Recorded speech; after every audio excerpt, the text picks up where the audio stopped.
Welcome to On the Clock with Blue Chip Prospect and Prospect Dawn. This is a podcast that we talk all things NHL Draft and prospects. So thank you guys for listening and welcome Blue Chip Prospect. Hey, how are you? I'm great. Coming off the combine, I feel like I'm on Yeah. cloud nine a little bit. I don't know how they let me in. I think it was an accident, but yeah, it was awesome experience. Yeah, for sure. I heard there was people over there wanted you to work for them and Yeah, Kyle Dubas offered me his job, and I was Yeah, like, cool. I'm working on this podcast with Blue Chip. I don't think that Yeah. I don't have time for this. yeah, yeah. Yeah. Well, and what's his position in Pittsburgh? It's like president of hockey operation or something like that. Yeah, So, yeah. I mean, I you don't just need I don't you need don't need that. that when you have your own podcast. You don't need No, that. no. And All like right. he was nervous to talk to me, I think, is what it really was. Yeah, for sure, for Because he's like, "Your sure. prospect on? Holy crap." The one You and know, only. yeah, yeah. And then his three colleagues came over and was like, "Oh, prospect on high." No, but I didn't want to talk to them because they weren't Carl Dubas. But um, yeah. So today we're going to be doing a mock draft, and this is always a very exciting segment or topic because everybody loves mock drafts, and it's going to be a Yeah. post combine mock draft because you hear a lot of stuff at the combine. I didn't realize it. I don't know if they were talking to me per se, but I heard a lot of stuff by going like, what are they saying over there? And I'm really sneaky with that stuff. Like I'm really flexible, so I can hide under tables and hide. I'm really good at hiding. Okay. So I feel like That's I great. learned a lot on this class. So to start off, I feel like if you wanted to take the odds so that I can hear what your Blackhawks opinion is now, Yeah. I would love it Yeah, if you yeah. took the odds, and then I'll take the evens because there's someone at four that I would love to talk about as well.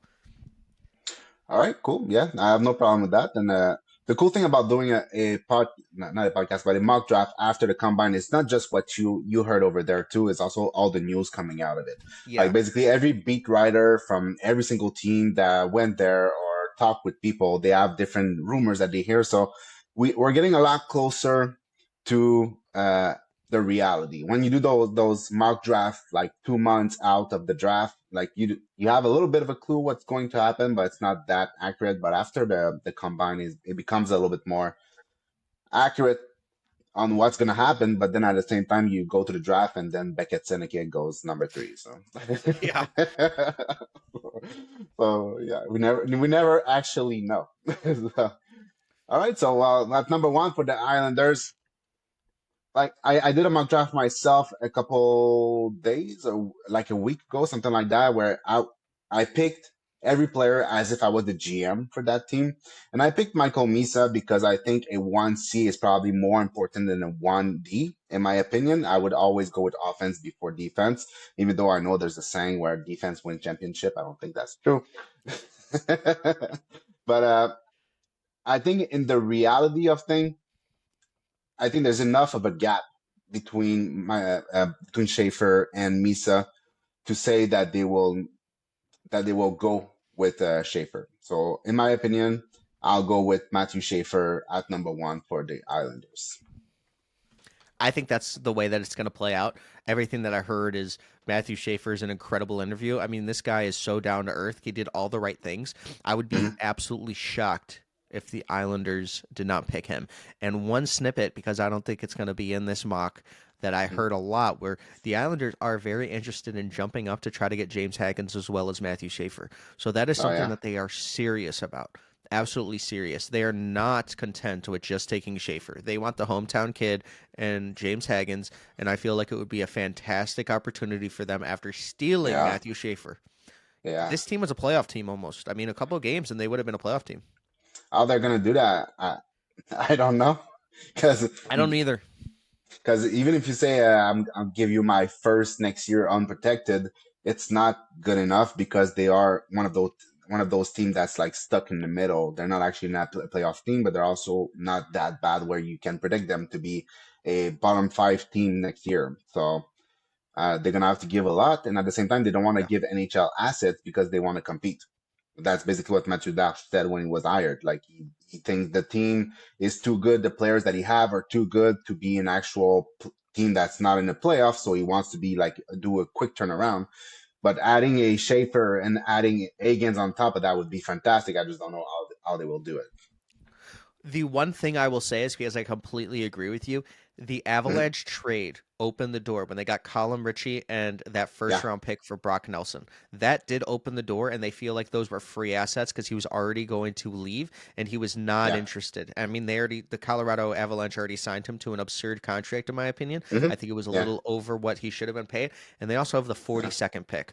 So, and they also have Cole Iserman. Paired those up, I don't think they're going to trade Cole Iserman because James Hagens and Cole Iserman are yeah, tight, and I think that they would be yeah. actually a really good pair. So when I heard that, I don't think that that was true, but they do have a lot of assets. So for number two with San Jose, I think that they're going to be running to their phone, as we continue to say, because it's decentralized draft, to Michael Misa. Michael Misa had an incredible year in the OHL this year. He was number 4 on a lot of people's lists earlier in the season, and I just thought that was kind of nuts. This guy can skate like the wind. He's very versatile. He could play wing or center. I mean, Hmm. just I could not imagine that top 6 for the San Jose Sharks in the next couple years. It is loaded. So I don't know what he's going to play, but I think if he plays center, it allows him to play with Igor Chernyshov, and it allows Will Smith to go up and play with Celebrini. So I really think that that would just kind of be the best case scenario for Yeah. them. And they can always like trade one of those players to get a Yeah. defenseman if that's what they need to do. Like if they get to the point where they're close to competing, but they still don't have any defensemen in the pipeline to fill that top four, because right now they basically have like one sure shot top four defenseman. Like they have Sam Dickinson, but outside of Dickinson, that, yeah. Cagnoni is not a sure shot. Like he when he was in the at the NHL level, he was pretty terrible. He was good in the AHL, but in the NHL, that was a very different story. And Muka Medellin, is he a top four defenseman? It's questionable. Like maybe a number four at best. So like they don't have a lot on the back end. It takes time for defensemen to be impactful players. So I think the way it's going to go down at some point is they're going to evaluate who to trade, and they're probably going to trade a forward to get a defenseman, or that rebuild is going to take forever. So it's a it's their choice, but yeah. I completely agree. The one thing I will say that I don't think that I've talked about on this podcast is Mm. the San Jose Sharks have the 33rd pick, as well as um, another top pick. So what is it, 29? Yeah, but Yeah, they have 30.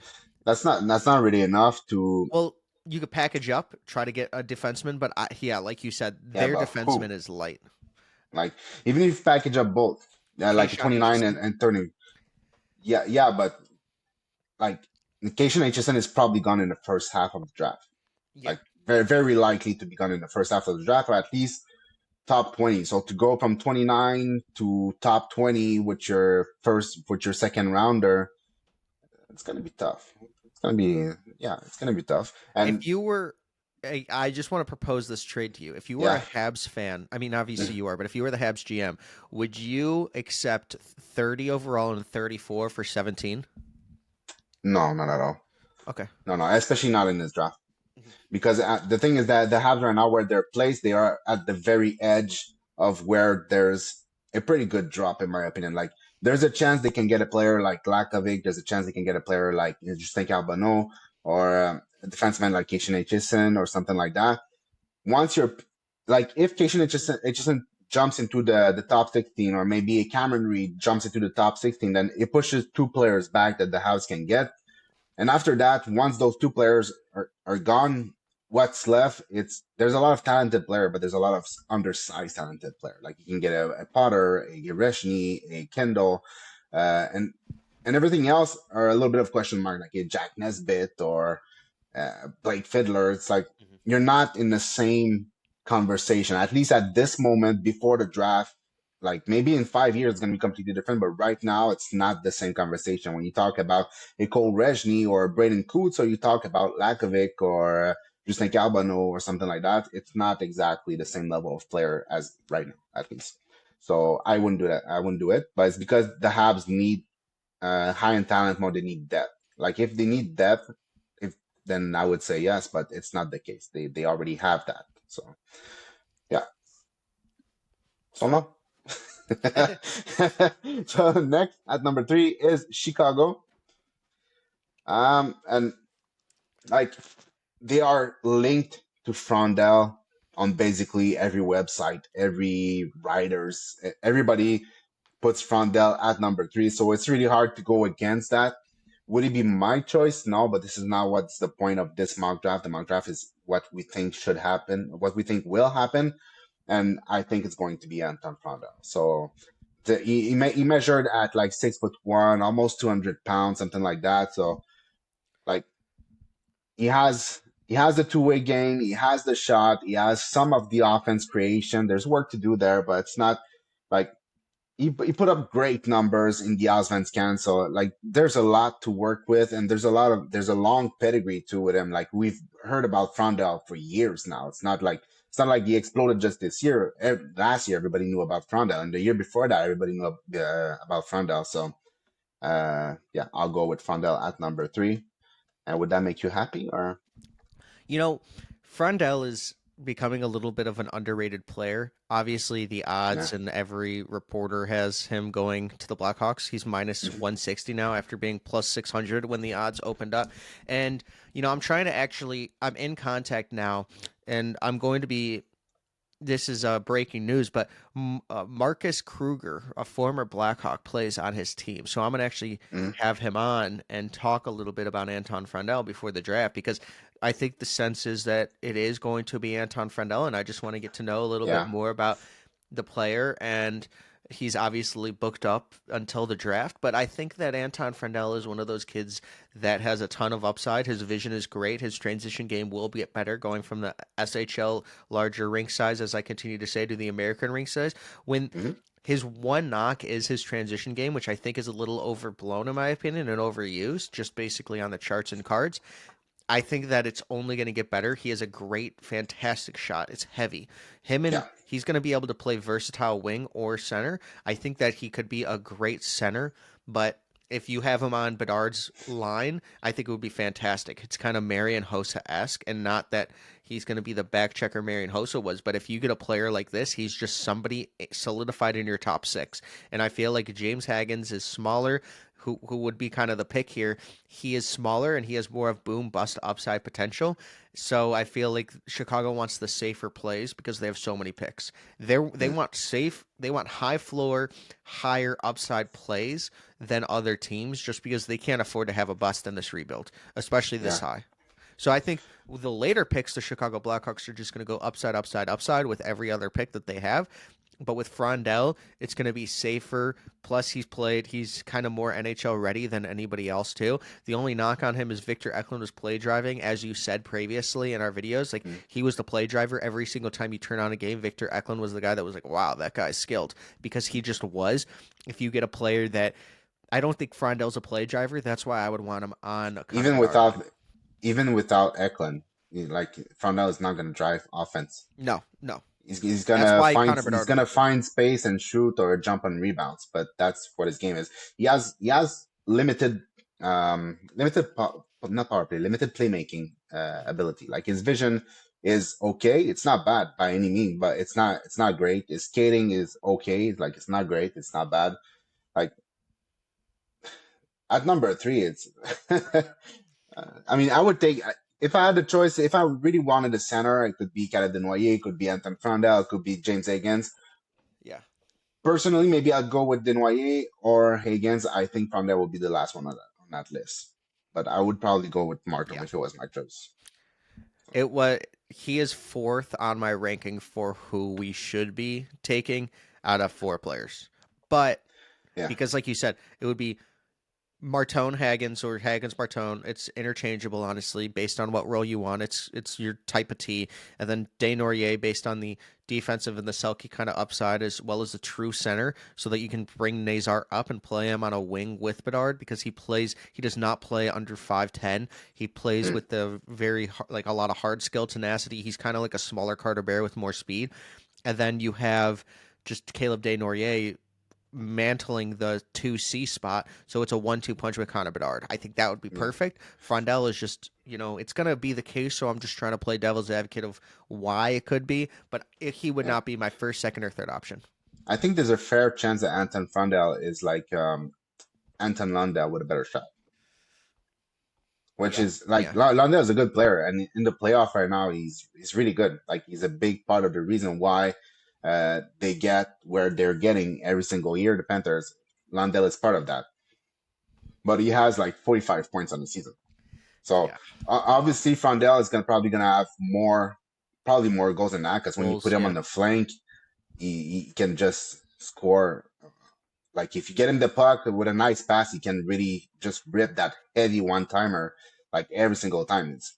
It's amazing. It's really really good. I don't think his shot is Cole Zerman level, but it's not that far behind. And so there's that. But yeah, I think it's an Anton Lundell with maybe a little bit more of a scoring touch. But well, you'll see. It's your team, so it's okay. All right, so number four, then that's you.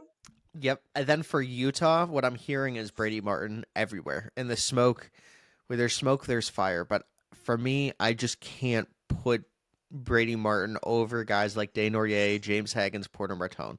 So I Yeah, know that if they take Brady Martin, it's got to be a trade down. Like they have to have a team in mind that they're like, okay, we're comfortable taking him.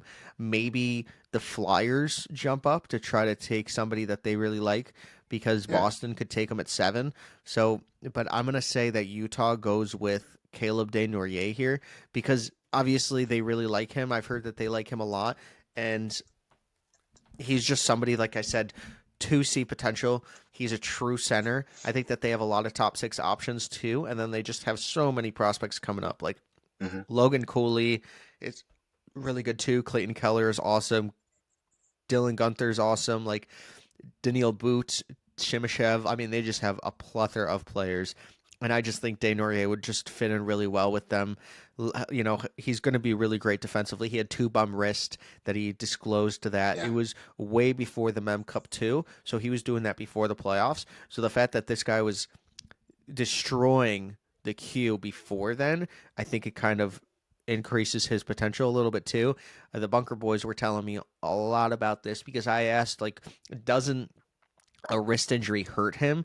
Because, you know, that's just an added injury that you have to look at in the future. Hmm. But they were like, no, because this guy is all, a lot like all hands. I mean, the fact that he was performing the way he did, it was just kind of incredible. So I think Desnoyers will go top 5. I think he is going to go before Martone for sure, and I don't think consensus is going to like that very much. And I do think that Haggins does fall to Nashville, so I think that Desnoyers is just going to be the pick because I don't think it's Martin, in my opinion. Yeah. I can't see it. Like I love Martin as much as everyone else. Like I really like basically his hitting. Like it's the main part of his game. Yes, he has some offense, but it's not like he has crazy shot, crazy skating, crazy playmaking. He might even be a wing in the NHL.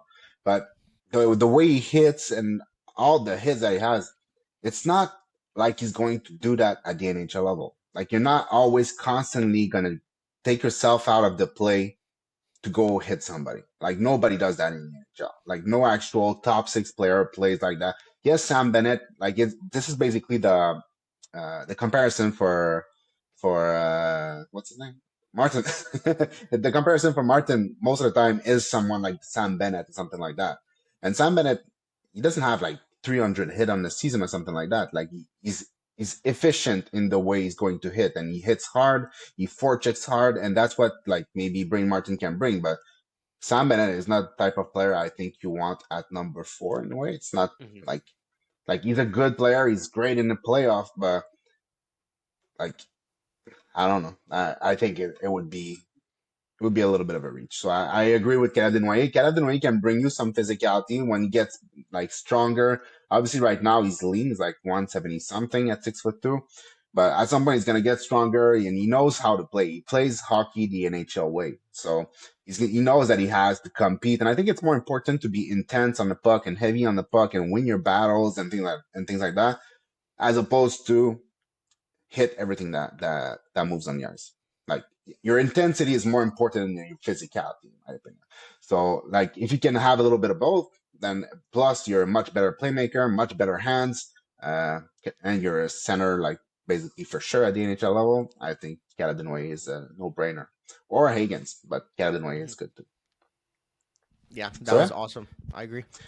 So number five is Nashville. Um, hmm. Well, everybody put James Akins at number five. It's simple. You look every mock draft, it's always like James Akins falls to number five. Like Chicago doesn't want to take him because they're a little bit too small. And then number four doesn't want to take him because they like size two every time. Um, and I think I'll do it again because at some point is just extremely talented. Even though he didn't have the season we expected out of him, he still had a good season. It just didn't click that much with his teammate in Boston. But otherwise, I mean, the skill level is still there. The skating is still there. The vision is still there. He has a great shot. Like he has a lot of element going for him, and you can see them in every single game. It's just about uh, like repetition, just getting better, playing a more NHL style. He goes to the inside, even though he gets locked on the outside a little bit by bigger defensemen, but he's going to learn how to cut to the inside at some point. And like, even if you look at his chart of goals, I think they're mostly from the inside. So, he's capable of producing there. So, yeah, James Higgins at number five for Nashville, like everyone else. I completely agree. I got to talk to him for about 20 minutes. We both had waters at the combine, and he was just a really great kid. One of the things that actually surprised me about the NCAA kids that I didn't actually notice because I've never seen them live, basically, Hmm. without all their equipment and everything, was that they are built and not like they're just. You could tell that the NCAA development program is more about weightlifting as well Hmm. as, or it's consistent weightlifting as well as nutrition and what you're eating and stuff. So James Haggins was built in his lower half a lot bigger. It's not Yeah, Bedard-esque, but it's a notch down, but I was still very surprised. As well as Colin Potter, I'm going to throw that out there because Colin Potter's arms are enormous. So whatever they're yeah, doing at the NCAA level, it's working, and it also makes me feel better about a lot of the kids that have not put on that muscle and then they are going to the NCAA because it is yeah, very awesome to see. I mean, these guys are probably working out 4 or 5 times a week and eating and then protein and everything is just, I mean, there's just so much you do at that kind of program instead of playing yeah. like 4 or 5 games a day or a week. So I thought that A was day. yeah, yeah, a day. So I thought that was something that Yeah, well, with James obviously you Haggins I was play surprised with. you play half the match basically in a season. You play got like 30 something match as opposed to 60 something. So you have more time in the gym, but it's not just that. You have also a lot less time to burn those calories. Yeah, So even if you can go to the gym 4 times a week in the CHL, you're going to be burning so much more calories through the season, and after that the playoff, and so it's just a much longer season, many more games, and then maybe you add over that like the international tournament. So at the end of the day, they play like 80 games in the season or something like that. Even if you go to the gym 3 times, 4 times, and you lift heavy and you eat your proteins and all this stuff, it's gonna be burnt the next day. So there's nothing you can do. It's the same thing in the NHL. A lot of players they start heavy in the season, and by the end of the season, they're a lot less heavy because they can't catch up. Even though you eat many thousands of calories a day, and you go to the gym and you have state of the art equipment and people behind you to tell you what to eat, how to train, and do all this stuff. At some point, it's a calories in, calories out thing. So, like, yes, in the NCAA, not only you can go more to the gym, but you also have less time to burn them. So, yeah, very well put. number what number six? Yeah, number Yep, that's six. me. Yeah. I'm gonna go Jake O'Brien here based on a lot of stuff that I had heard. I think Jake O'Brien will be the pick. Hmm. Obviously, incredible playmaker, really great vision. I asked about his passing and how every puck is flat, basically, with Nick Lardis because Yeah. people call him a power play merchant, but that's just untrue. It's just a specialty that he also has on his game. So imagine him and Mitchkov together on a power play. But Jake O'Brien said that you're just kind of born with that skill. You're born Mm. with that vision, the playmaking, and it made me fired up. And I think it like fired up the rest of the media scrum because when you have that kind of ability and you know how to use it as well as you're continuing to grow and you're more raw than Yeah. we saw. Like he is raw. But the thing is, he brings a lot of upside and his floor is also bigger because of his hockey IQ and his vision. So I think you're getting an absolute stud here. I think that Yeah. there's an opportunity for Jake O'Brien to be an absolute star in the league. There are weaknesses and things to question in his game, but I think that because of how raw he is, we can see a completely different player at any year of Jake O'Brien, and he already is a very great point producer. He was the best player on his team in Brantford. Rip Zach Hyman and Nick Larda scored 72 goals. So like, how good Yeah. was he? Everybody talked about how good Jake O'Brien was. I just really like his game, and I think Philly is going to take him. Yeah, and I think like most of what he has to work on is basically his pace, right? Not necessarily his skating itself. The skating looks fine. It's more like the pace at which he plays with the puck. Like he loves to have the puck on his stick and he keeps it for a long time before making a decision on what he's going to do. Or he already knows what he's going to do, but he just takes a lot of time to be deceptive and then do what he wanted to do. So like I think myself, I would love to work with somebody like that, somebody that has the IQ, somebody that has the vision, that has the size, that has the skating, that has the hockey sense to execute play faster. Like this guy has the vision and he has the hockey sense to be able to play faster. It's just that you have to help him get there.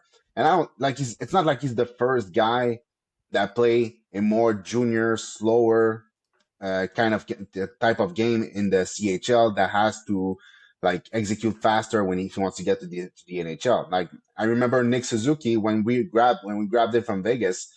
Uh, he was not a fast player with the puck. He was a little bit like Jake O'Brien. He was a great playmaker, but kept the puck a lot on his stick. And I remember reading that the Habs brass went to see him and say, next year you have to work on your execution speed. Like challenge yourself to make decision faster. It's okay if you make a mistake, but like you have to program your brain to make decision instantly because in the NHL, the first thing every player wants to do is take off time and space. So if you don't have that ability to play within players that want to take off time and space, then it's not going to work. So Jake O'Brien, that's what he has to do, but he has the skills and the vision and the hockey sense to do that. So that was a lot of words to say not a lot. No, I completely agree with you. There, like that was really well said. I think everybody should smack the like button in the comment or in the description because that was awesome. All right. So for Boston at number 7, who do we have left? Well, I'm always tempted to go with a guy like Roger McQueen because it seems to fit the mentality. Like last year, they took that. Never remember his name, but Dean that Letourneau. giant. Yeah, exactly. They seem to like size. They were always a team that was physical. At least that's their identity. And Roger McQueen kind of fit that. He has a lot of skills. He's center. And I don't know if you heard anything at the combine about his health, but from everything that I've seen or read, it's not as bad as it seemed or something like that. So me, I'll go Yeah. with Roger. I'll go with Roger McQueen at number 7 for Boston because he really fits the mentality.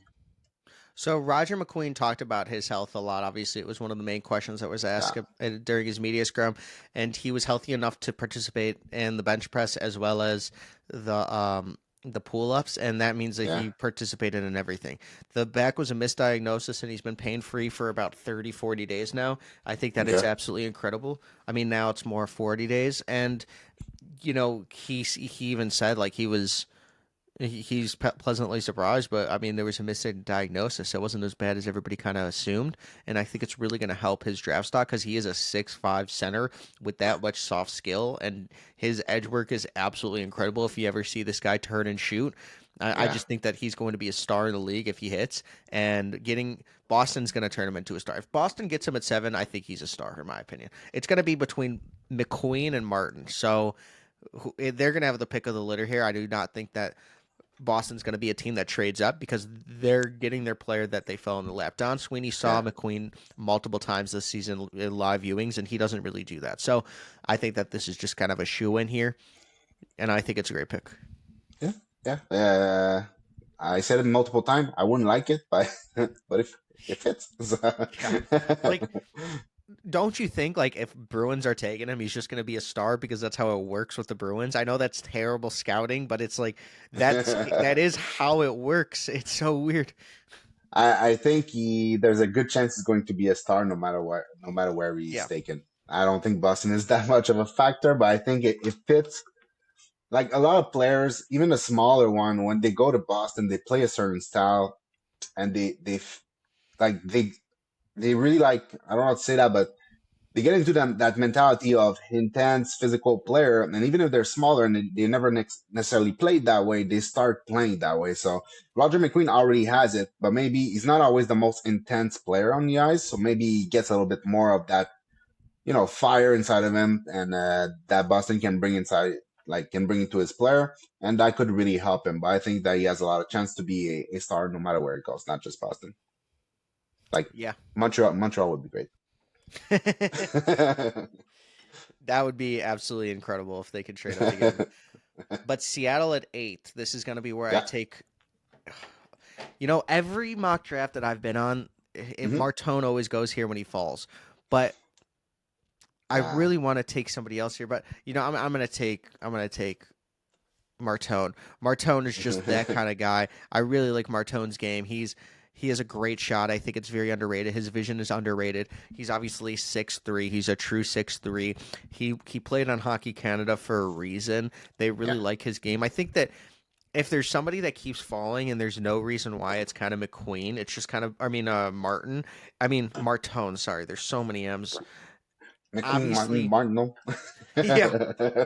Like Martone Merca. is just Merca, dude. Yeah, I was gonna say him, but if Seattle is not bent on taking Merca and keeping him in Seattle, and Martone is falling, because I think Merca would be the pick if Martone wasn't falling and McQueen was still on the board and it just went a different way. I think that it's going to be Martone, best player available. I think that he Yeah. probably should go top 5. I think that he could go top 3. It's really interesting that if he doesn't go 3, he falls to 8 in every mock draft. Like, Yeah. maybe I feel like there's going to be a surprise pick that somebody takes him that we're not talking about. I don't see Philly doing it. I don't see Nashville, and I don't see Utah, so I don't know who it's going to be.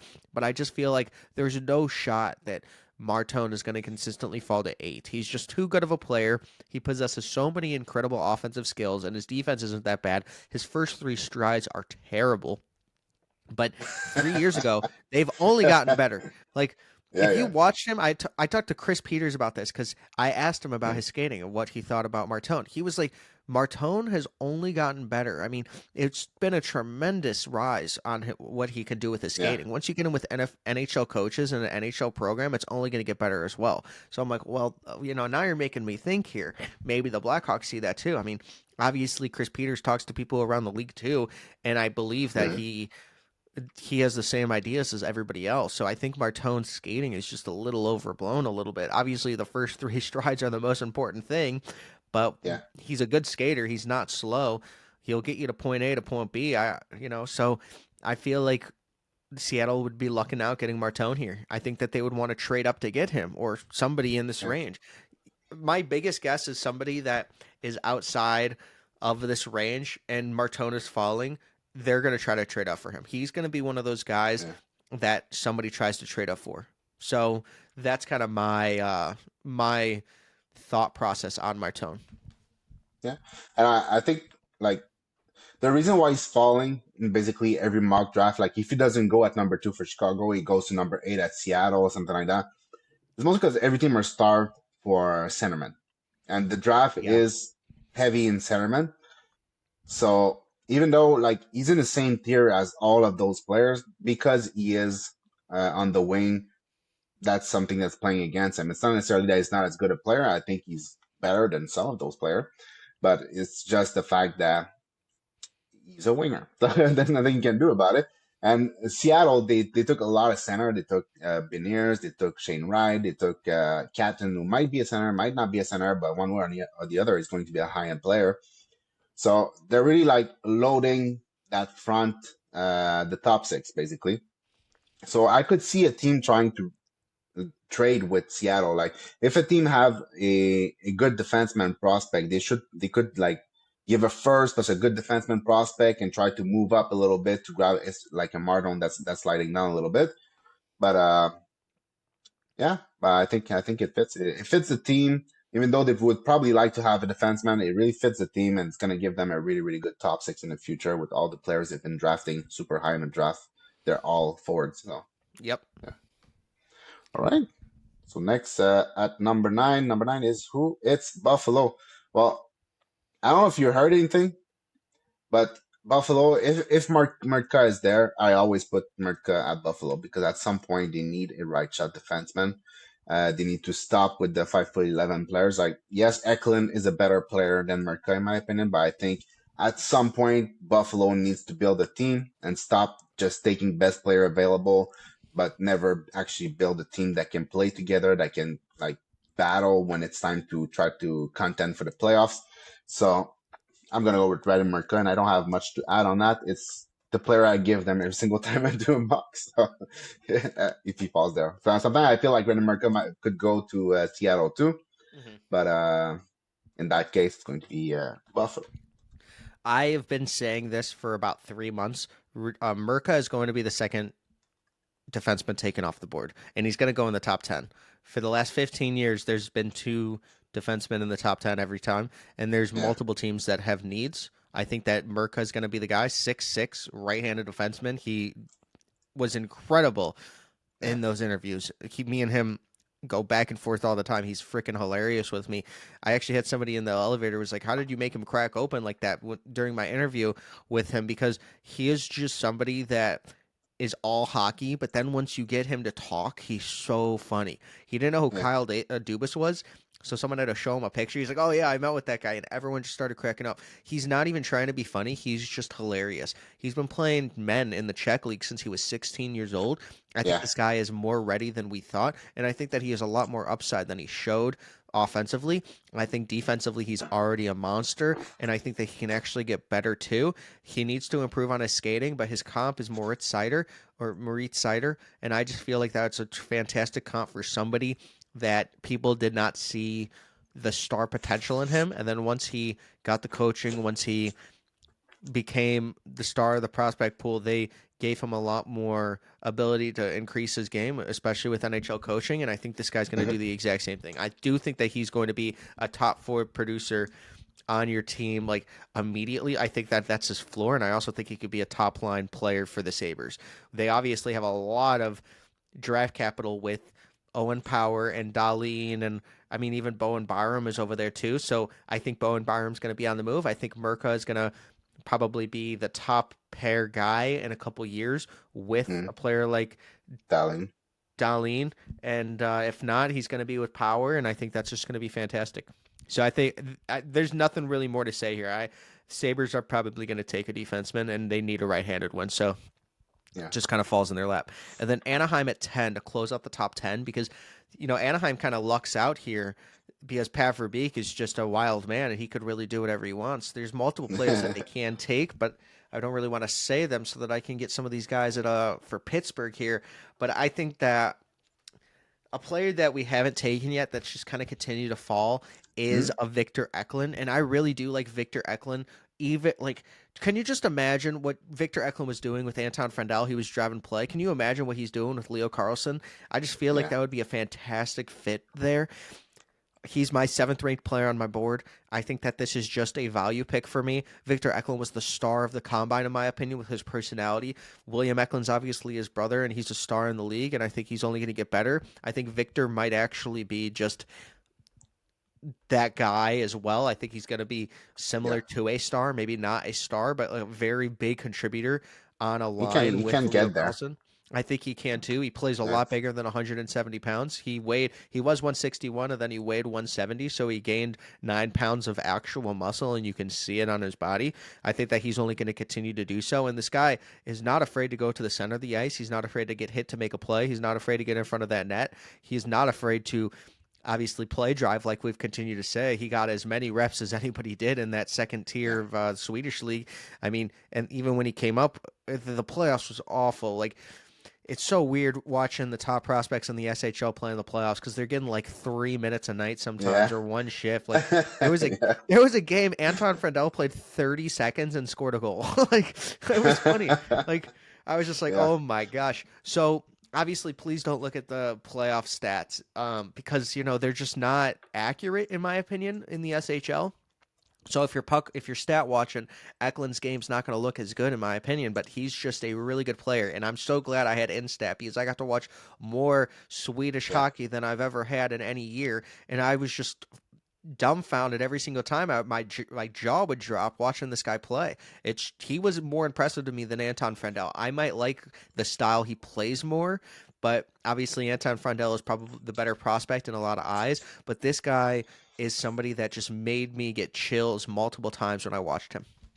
Yeah, completely agree. And I think it's a good fit for Anaheim too because they already have players with size like Carson, McTavish, Mhm. and Gauthier in the top six. They already have some size in there, and they love aggressive player. Like they took McTavish third overall, second overall. I don't remember Third, yeah, exactly. yep, Yeah, third. so like they love those players that have like that certain aggressiveness in the way that they play, and Eklund has that all day. Like yes, he's 5'11", and yes, he's 170. But he's gonna go to the gym. He's gonna eat his protein. He's gonna get bigger. Is he gonna be a 190 player? I don't think so. Probably not. But he's probably gonna play something around 180, 185, and that's fine. If we look at Seth Jarvis, I don't think he's a 190 player. It's probably 180, 183, something like that. At least that's what he looks like.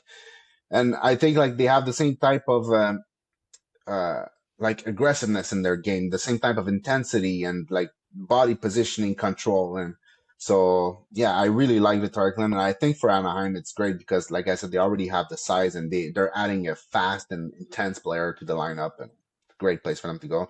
He's going to be battling against his brother in San Jose. So, That was awesome. I yeah. completely agree.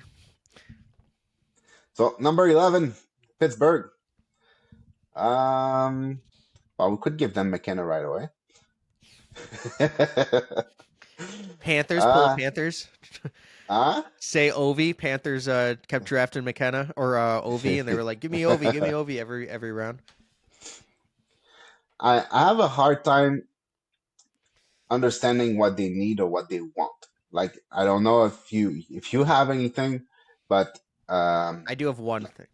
yeah. So go ahead. Okay, so Kyle Dubas, obviously Sue connection 2013, 2014. Sue Yeah, is a player that's still on the board, and Martin, I think that if Martin was here, they would obviously take him. I think that they're also interested in trading up for him. They obviously yeah, had a great meeting, and Martin is just the kind of guy that they would kind of want. yeah. But he's not there. No, well, he So he then we'll go. he's there in Yeah. this one, but Huh? he's there in our one, but I don't think he's going to be there in Oh, we didn't pick him yet. no. Oh, true. Because you talked about him at Utah. Because I already put an X beside him. All right. Well, then it's gonna be Brady Martin. There you go. Oh, There's so I'm many M's. surprised. That's what I said. Yeah, Misa yeah. McQueen, Martone, Merca, Martin. No, it's really because when you talked about him for Utah, I put an X beside him already. So now I was not picking him. I think Brady Martin that would be I think is the right range to get him. Like top 10 is a bit rich. I can see a team like Buffalo maybe taking him. I could see a team like Boston taking him, and I think it might be a little bit high, but it's not. It's really not that bad.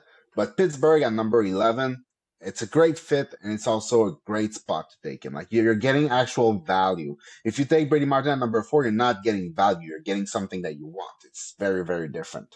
So yeah, great, great pick. I completely agree. And before we move on, because there's not a lot to say about Martin other than the things that we both pointed out, would you have Mhm. taken Martin or McQueen at 7, knowing Martin was on the board? Oh, McQueen. Okay, yeah, I would too. Yeah, I yeah, would yeah, too. I yeah, just wanted your opinion. yeah, yeah. No, no, no. For me, there's no comparison. Like Yeah. I think McQueen is a much, much, much superior player as opposed to Brady Martin. And I like Martin. It's just doesn't have the same level of skill, same level of vision, and like to create offense at the NHL level. Yeah. It's not the same. So if the Rangers keep their pick, which obviously I have no idea what they're going to do here because obviously they just traded Chris Kreider to Anaheim and they could be selling off more pieces as well. So are they trying to go get McKenna? So if the They're not Pittsburgh they're not pick gonna give wins, next year's pick. That's for sure. Yeah, so this probably is Pittsburgh, which is Yeah, interesting, but we'll go because last time at 12 we were just like this is the Martin pick, and then obviously he jumped up one spot. But yeah, if the Rangers are picking here, I think that they're going to go Kayshawn Aitchison, and if the Pittsburgh Penguins are picking here, I also think they're going to go Kayshawn Aitchison. So it's a yeah. 2-for-1. I'm going to say Kayshawn Aitchison for this pick because I Aitchison is going to go a lot higher than a lot of people think. I think that they like his player profile, and also, I mean, he had a very productive season in the OHL. I think that, like we had talked about when we talk about Kayshawn Aitchison, the 26 goals in the Yeah, OHL is just absolutely a monster. yeah. But a lot of those are they translatable? I don't know, but he scored 26, so it doesn't really matter. Um, and his If it's defense is terrible or really not, great. he has a great shot. Yeah, So I mean, maybe he's gonna learn to take his spot a little bit more, or I don't know, take the space available to take his shot. Like he does it already in the OHL, so he should do it in the NHL. But if people think it's not translatable, his goal scoring, like he still has the shot to lean on. So it's just about teaching where to take them and how to take them. That's gonna be the big difference. yeah, yeah. I think that's really well said. Obviously, like Blue Chip Prospect said, incredible shot. I mean, you can watch his highlights over and over and over. When you score 26 goals in the O, that's pretty good Yeah, and that's for a just one defenseman. part of his game too. He has like Yeah, really good defense too. the best physicality of basically maybe any defenseman outside of Bedkowski. I would say probably like something around that. Like I think he's a much better player than Bedkowski. It's not the same tier at all. But I'm saying in terms of physicality, yes, he will hit and get himself out of the play a little bit sometimes. That's all teachable stuff, and sometimes you want to send a message anyway, so it's okay. He also fights. He does so many things on the ice. This is an NHL defenseman, and that's an NHL type defenseman. It's not that guy is not going 20. Like he's too good. He has size, he has skating, he has defense. He put numbers. Yes, he's old in the draft, but he put a lot of numbers. 26 goals, physicality. Like man, there's Yeah, no way he's gonna fall. So. Yeah, like I and said, the pick you want to put it go ahead. down as New York or Pittsburgh. Like, do you think like if by what New York is doing right now, I cannot see a world where they're uh gonna give next year's pick. No, So no. But that's yeah, why I wanted to take a player that I think both could take. yeah, Obviously, this also could be Jackson Smith, but the thing with Kayshawn Aitchison is he kind of plays more of a Rangers game, and he also plays kind of how the Pittsburgh Penguins want to play it in the playoffs. So if Pittsburgh was picking here and it was solidified, it would have been a little bit of is it going to be Aitchison or Jackson Smith? But I still do think it's going to be one forward and one defenseman for Pittsburgh in those two picks. So that's yeah, why I leaned Aitchison. Because in my opinion, I have Jackson Smith higher than Aitchison. But watching the playoffs, I mean, I really do think Aitchison might go a lot higher than consensus yeah, based on everything I heard, and he was great in the interviews. He spent a lot of time with me after too, and just like he knows hockey. He's very intelligent, and his hockey IQ is awesome. It's. I would say that this guy's kind of like an owl. There's two players that I've said that they're like an owl. If for the Montreal Habs question, which that was the talk of the town for your team, every kid said that that was the weirdest question they were asked. What animal you would be? Bill Zonin and Kayshawn Aitchison are both owls in my opinion. They yeah, just understand it's the movement. It's if they're going to make a move, it's going to be strategic. It's very chess like. I think Aitchison plays chess on. I mean, obviously he was older, like you had said, but I think he plays chess on the on yeah, ice. So will he go higher? Than Jackson Smith. I think it's kind of like same tier esque player, but with the mhm, physicality that you had mentioned, as well as he's not that small. He's like 161, 200 pounds. I think it's going to be Aitchison here at 12 for no matter what yeah. team. And I think he's a more attractive type of player for NHL GMs. Like you can say like Jackson Smith is a Sam Dickinson type of defenseman. Good say. Like last year, there was question about Sam Dickinson's IQ, but he had the Decision making. skating, Yeah. he had the skills, he had a lot of stuff going for him, but like decision making was a little bit like reckless. Sometimes we could say a little bit too confident with the puck. Well, it's basically the same thing with Jackson Smith. But is Jackson Smith going to be Dickinson next year? That we don't know. So like, and Dickinson was taken 11th. Is that it? Yeah, 11. Yeah. San Jose So traded from 14 to 11, and then they lucked out with him. yeah, exactly. So yeah, I think Keishin Hutchinson is more an NHL type of defenseman, at least the type that GM like, and that would be great for Pittsburgh. And when you look at it, Brady Martin at 11 and Keishin Hutchinson at number 12, that's like it's pretty Those are good. bruisers. Yeah, well, you're building an identity. So all right. So number 13 is who? It's Detroit. Um, Let me go see what we have available. I don't think they need help on defense. I think they're pretty good there. I don't think they need a more big bruiser type of player, or not just big bruiser, but they already have like those two-way guy that are big. Like I wouldn't give them a Malcolm Spence, even though it fits like the mentality that they have. I think like they already have those players. Um, yeah, it's for me. It's either Carter Bear or Calbano. I don't know if you talk to anybody or something like that, but I think I'll give them a Carter Bear. Carter Bear for Detroit. Yeah, Well, I talked to Carter Bear. He said that he is already skating. Obviously, when I interviewed him the first time, yeah, I was lucky enough to be the first media personnel to like talk to him after the lacerated Achilles injury, and he actually said he was already skating after that, and that yeah, was about like 6 weeks after the injury. So he yeah. dodged a bullet. Definitely, it was not. I mean, if you fully tear or lacerate your Achilles and it's just like really bad, you're not skating for 8+ months. Yeah. I mean, and he said he's also going to be doing some off-season workouts and he's going to do some like off-season on ice training as well. So he dodged a bullet. I think that obviously he was disappointed a lot that he couldn't help his team in the playoffs, but I think Mm, that he has to be very excited based on how what had happened with yeah. the first and second opinions on the injury. And I like he is a very humble kid, very hard school driven, tenacious kind of player, is always trying to get into the front of the net, and he's always a great pack checker. I think that this guy is just going to excel in the playoffs. Very Detroit Stevie Y pick. I think that they luck out by him going here. I think he would actually be in the Yeah. similar range even with the injury too, maybe from 8 to 12. But as we've seen all these guys, I mean, he's not going over Martone in my opinion, and Merca and Eklund and all these guys. So Yeah. I think that this is kind of the best case scenario range for him too. I would really, really love if he fell to the Habs. Like Yeah. he's the player that I want. Um, like there's a possibility. I don't know how high that possibility is, but like last year, I didn't think Demidov was gonna fall to number 5, and he did. So I mean, why not?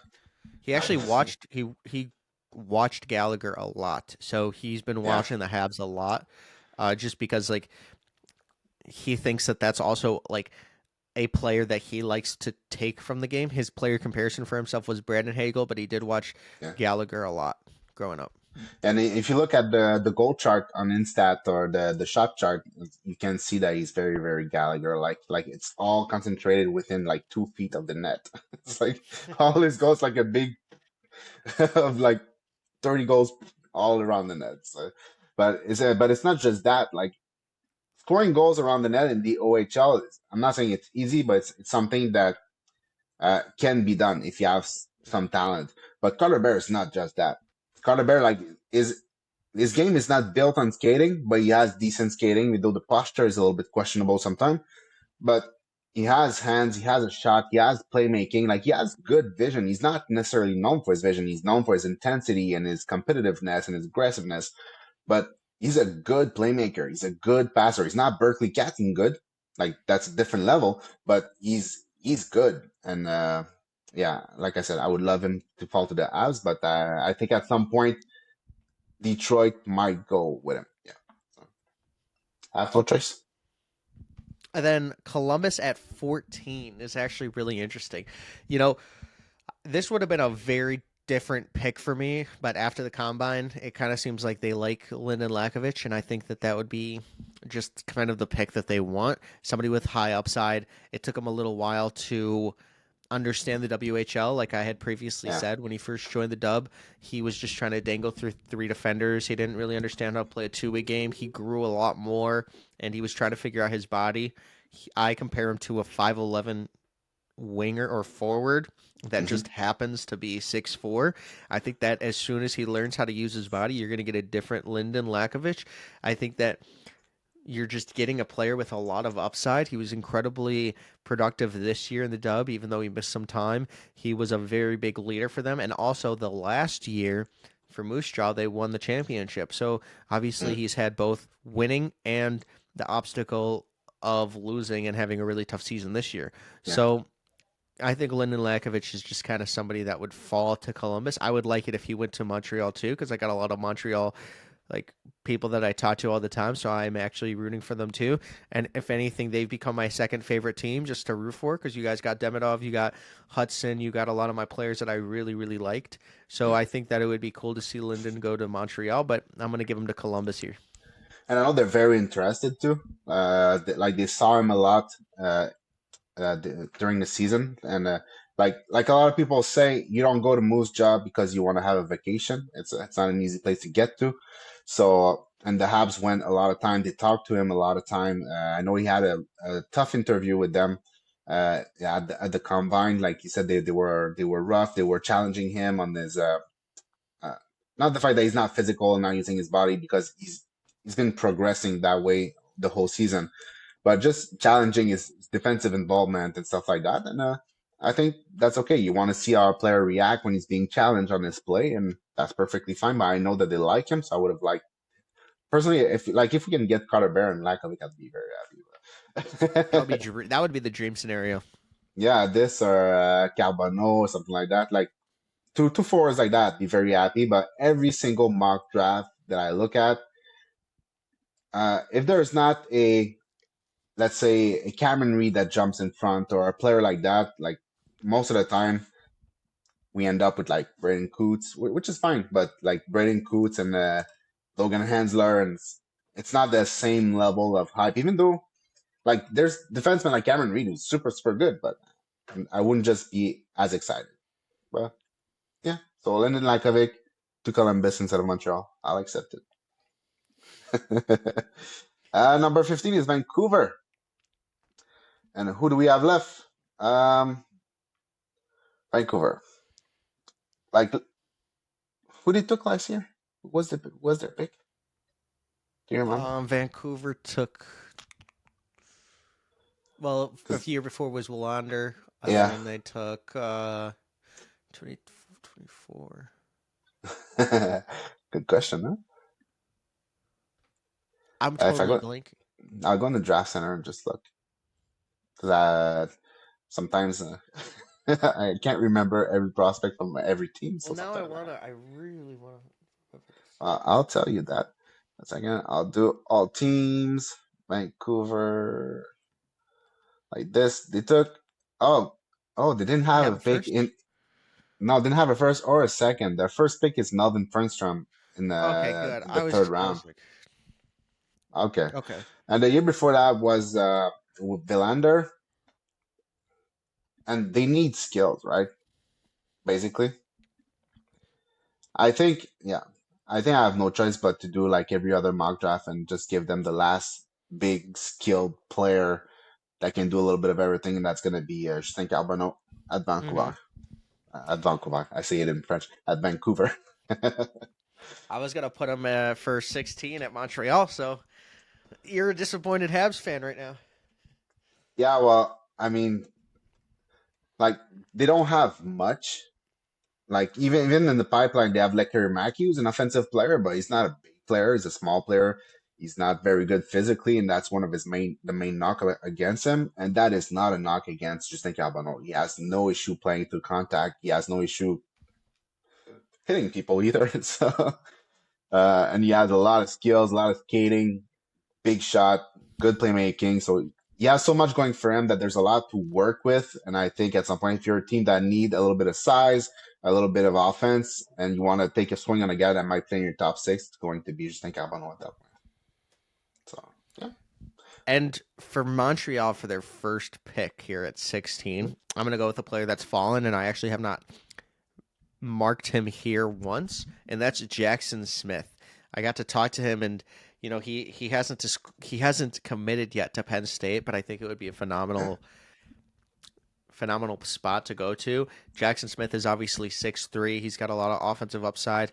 He was one of the best players in the dub this year, but he wasn't as productive as kind of you want an offensively skilled defenseman. I think it's going to come if he goes to the NCAA. I think that the Mhm. practice is going to absolutely help him. He grew up a swimmer too, so I feel like that always helps with the stamina as well as the VO2 bike. He performed especially well. He was really Yeah. good in the interviews too. I just think that Jackson Smith shouldn't be falling this far. It's just obviously I could see him going 12. I could see him going 8 to Seattle. Um, I don't want anyone to think like I'm knocking Jackson Smith because I love this kid. I think that he's going to be an absolute stud in the league, and I think that he's definitely top four with that quarterback a power play, in my opinion. And I think he will do that at the next level. The, I've been saying this for like 3 months, and I've been getting into some fights with some people on X.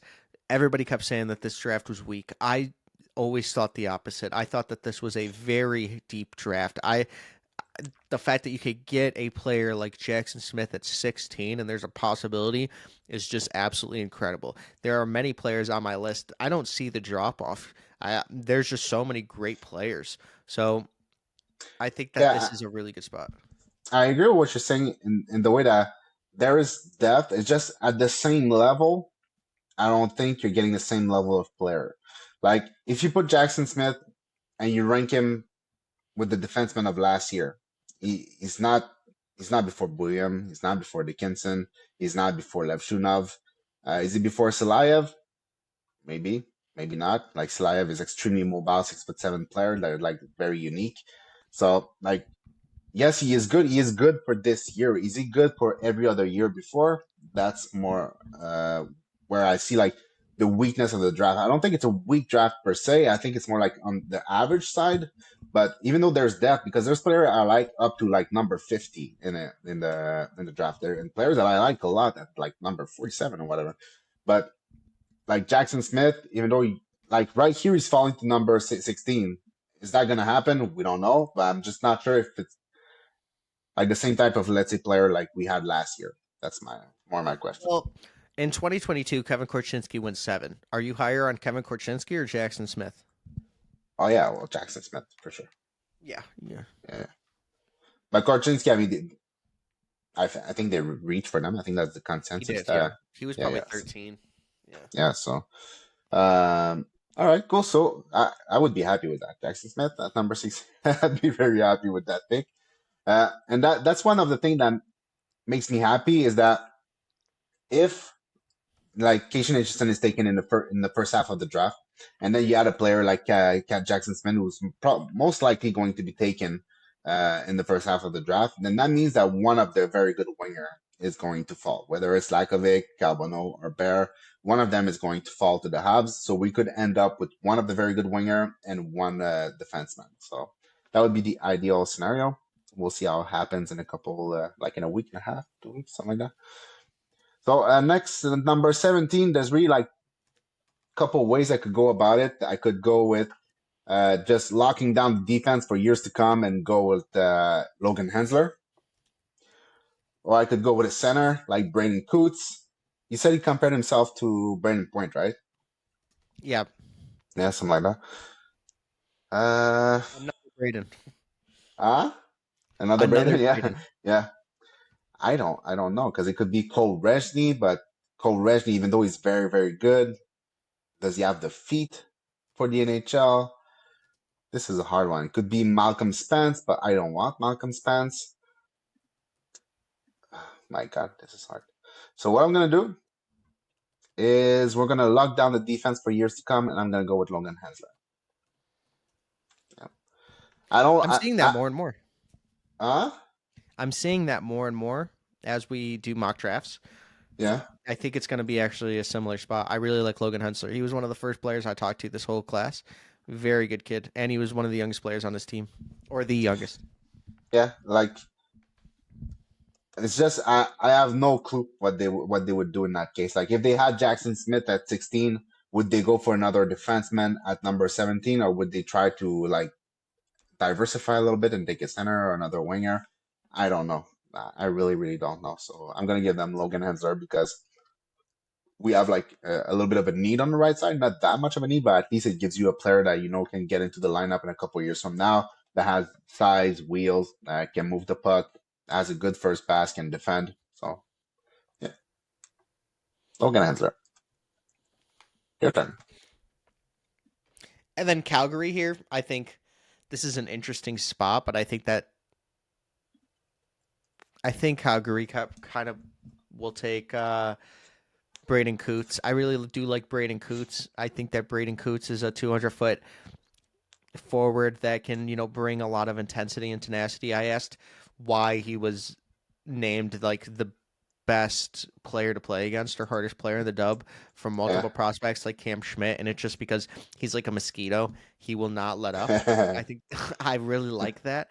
yeah, Like the tenacity he plays with, like the 200-foot game, like he wants to destroy you. And he's also Captain Coots. He was a big part of Team Canada for their yeah, championship or their gold medal run. I think that he just played absolutely incredible. I mean, that was an Avengers team that they had to go against versus Sweden, and they yeah. beat them 7-1 or something like that. I just feel like Coots is a player that, as I've continued to say, like he's consistent. He is the best player that Merck has ever played against or played with, and he was Mm, playing against men in Czech. I think that Coots just brings a game that is playoff ready for Calgary, and they are a playoff team. Maybe they aren't going to stay that way, but in 2 to 3 years, they probably will be another playoff team again. I think that Coots is just a perfect middle six center or mhm. forward for your team. Yeah, it's the other player I was hesitating with for Montreal because obviously he's a center. He does everything pretty well. A little bit of question about his upside, but I mean, it's not impossible that he's a second line center. It's just maybe not likely. He's more middle six than like pure second line center. But he's so competitive and he has like doesn't have good hands. He has like great hands. He has really really good stick handling and puck skills. So yeah, I think it's very good for Calgary, and yeah, I wouldn't be mad if he was in Montreal either. So at number 19, it's who? It's St. Louis. St. Louis. I have no clue what they would take. uh, like last year, they took a right shot defenseman. This really could go with a puck moving left shot defenseman. I'm gonna give them Cameron Reed because at some point Cameron Reed's got to go off the board. Yes, he's 5'11", 6 foot, something like that, but he's a very very good player, like very good player. So yeah, number 19, Cameron Reed for St. Louis. I like that. I'm going to be talking to him soon, so just Oh going to try yeah, to get into both of the Luca Romano and him too. I got to talk to Pridham beforehand, but yeah, Kitchener is very good with that. So I'm gonna probably talk to him way before the draft, but hopefully sooner rather than later. And I just think hmm that this is a guy that's like higher up on a lot like boards for a reason. I've been kind of sleeping on him for most of the year, but there's just so many good players that he's creeping into my top 20, but he's not there yet. So I yeah, just there's a lot of great players in this class. It's nothing against him. I really like his game.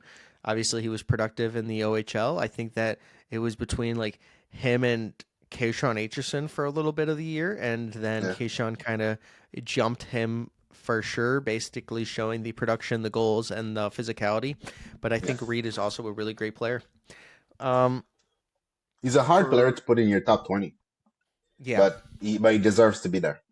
It's just hard because he doesn't have the size part. Like he has the compete, he has the intelligence on ice, he has the skating, obviously, but like it's just hard because it's another productive but not that productive player at 5'11". Yeah, how dynamic is he? It's a question mark. So like he deserves to be in top 20, but it's hard to put him there. I completely agree. I completely agree. It's definitely tough, Yeah. especially in this class. But for 20 overall, speaking of 20, it's Columbus's second pick. And I think that a lot of players that I really did want here kind of went off the board. But obviously, they could go in a multitude of directions.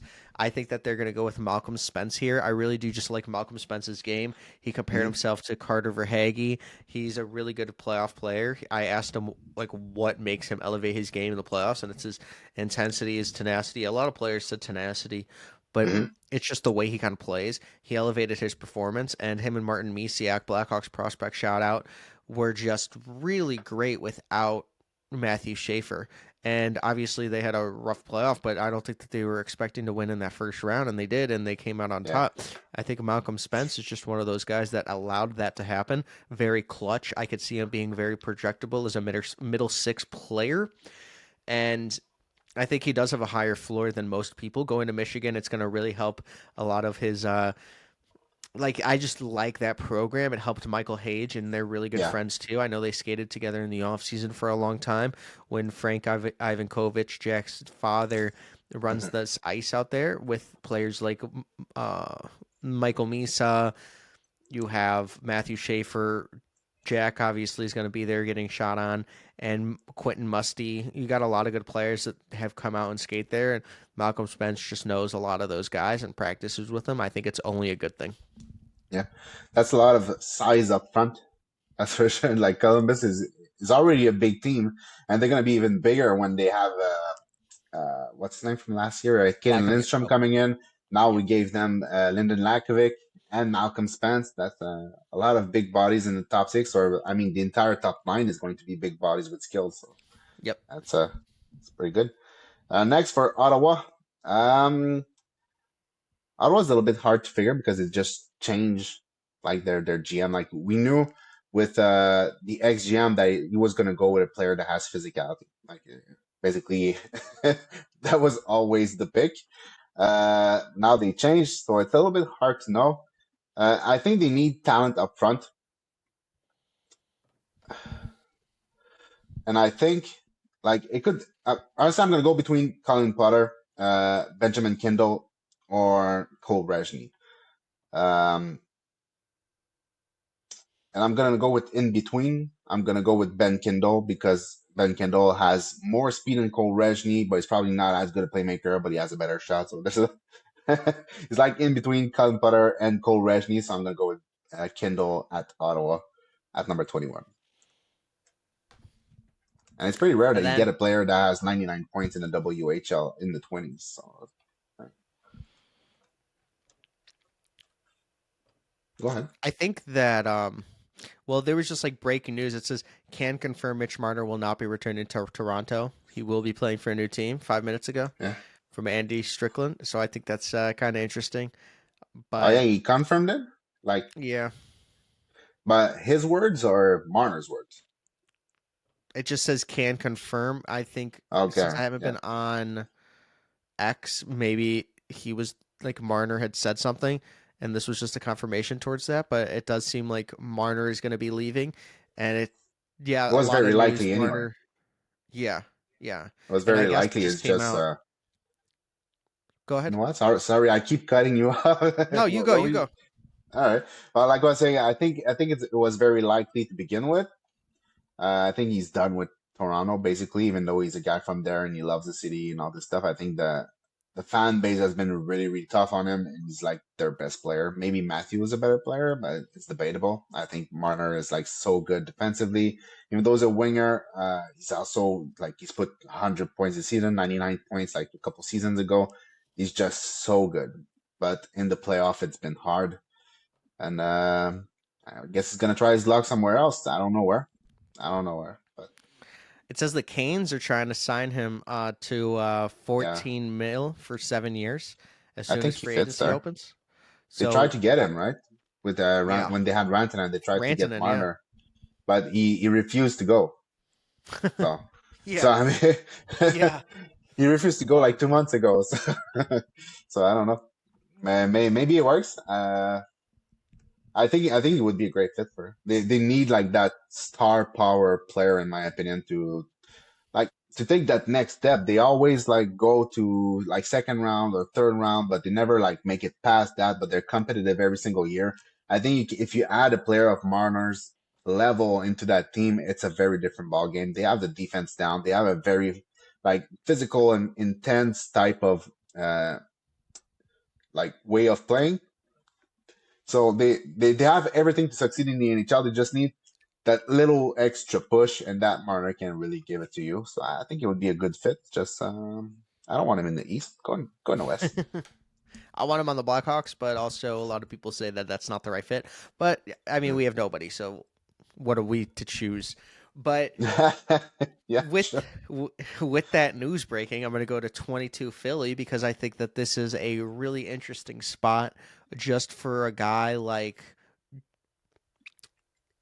I want to say Cam Schmidt, but I don't think that they're going to take him. It's just way too early. I'm going to say a player like Jack Murtagh. I really like Jack Murtagh's game. I think that he's going to go a lot higher than most people think. He Oh obviously yeah, played He's going to play at BU next year, and I think that that's a really good fit for him. He was very productive in the NTDP, almost a point per game player. He really excelled in all of the interviews. He talked to me for a very long time, and I just got the sense that this guy's a really down to earth kid that just kind of understands hockey. He is one of every teammate's favorite player to play with. So I just feel like Jack Murtagh is going to be picked a lot higher, and he's one of those versatile center wing players that I think that just kind of fit. They already took Jake O'Brien in this, and they have Mitchkov, and I feel like Jet Luchenko, is he a number three center? Is he somebody that is a number two? In my scenario, he's a middle six, but better, way better third line center. And I don't think that's a knock on Jet Luchenko. I just think that that's like if you're a championship team, I would rather have yeah, Jet Luchenko on my third line than my second as a center.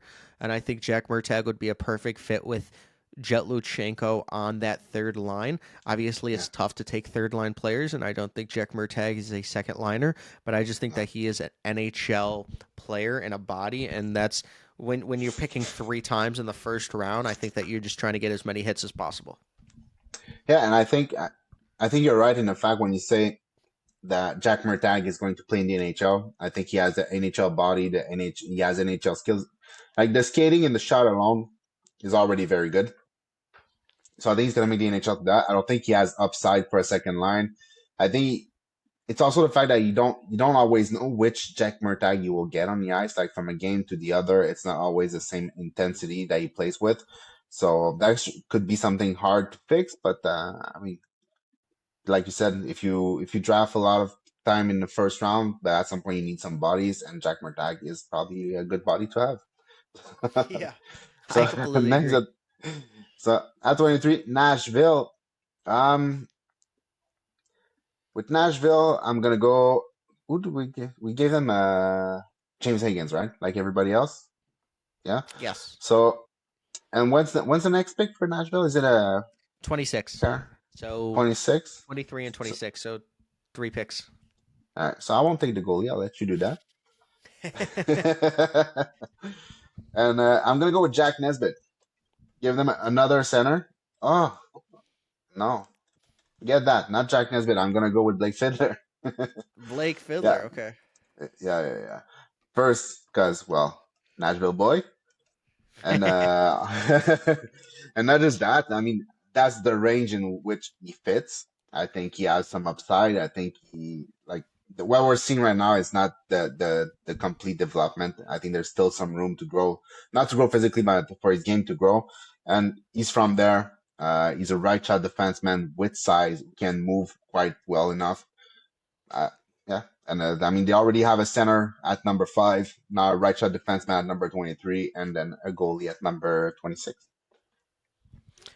I'm going to spoiler take a goalie there. So We didn't know. I yeah, they've come out and said that they wanted to do that. Blake Yeah, Fiddler's awesome. I think that he's going to be a NHL defenseman too. A lot of these players, it's kind of weird. It's like if you looked back at the NHL or the NFL draft a couple years back, mhm, it was a draft where it was all starters. Like you were definitely going to get starters, but there was kind of a little bit of the star power was up front, and I feel like that's exactly this. You're getting NHL players, and in an yeah. NHL draft where you're drafting 17, 18-year-olds, it's really interesting. So my kind of thoughts on this class is we're going to see a lot of players just kind of like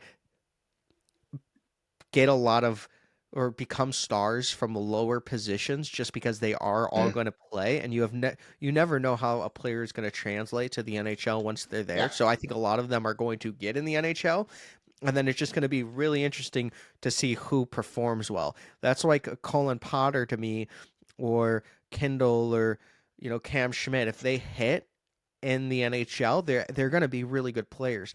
Blake Fiddler's the same way. I can see him as definitely a top four defenseman for a yeah. team, especially for Nashville. And like with the size, with the skill he has, with the defense, like I actually feel like he could be a very good player in the NHL because he's going to make it, in my opinion. Like worst case, he's fifth or sixth defenseman on your team, but I Yeah. actually don't. I see a lot more upside than that too. And getting him at 23 is just a fantastic pick. So I I love think that pick. I think he's a little bit underrated. Yeah, I do I too. don't know, I don't know what a consensus is about him, like where the ranking is. But me personally, I have a 21, and like I feel like I'm not sure if I would take him in the top 20 because I'm not sure about the projection. I know he's going to play. I think he has top four potential, top four upside. I'm just I'm still debating in my head if he can actually reach that. If he has like that little extra push on his skills and his vision to actually make it happen. Mhm. I think defensively it's no issue. I think the feet are gonna get a little bit better. Like he's good enough for his size, but it could take like a little notch above that to be a very effective defenseman at the NHL level and just close your gaps quickly with like strength and power. So I think he can do all of that. But if he can add a little touch offensively, which I think he can be a very, very good top four player in the NHL. So at 23 would be great. And I think he can be taken before that. I completely agree with you. And for the Kings here, because the Kings are an Yep. interesting spot for me, I actually want to take somebody that hasn't really been often booked here, and that's Milton Gastrin. I really like Milton Okay. Gastrin a lot, and I think I'm a lot higher than him than probably consensus is. It's just one of those things where kind of Gastrin is a guy that I just see being a very big leader once he's in an NHL locker room. He was a leader Mm, for Sweden for all those years. Everybody loves this guy. He's very down to earth. He talked to me about the NHL draft process and was very open.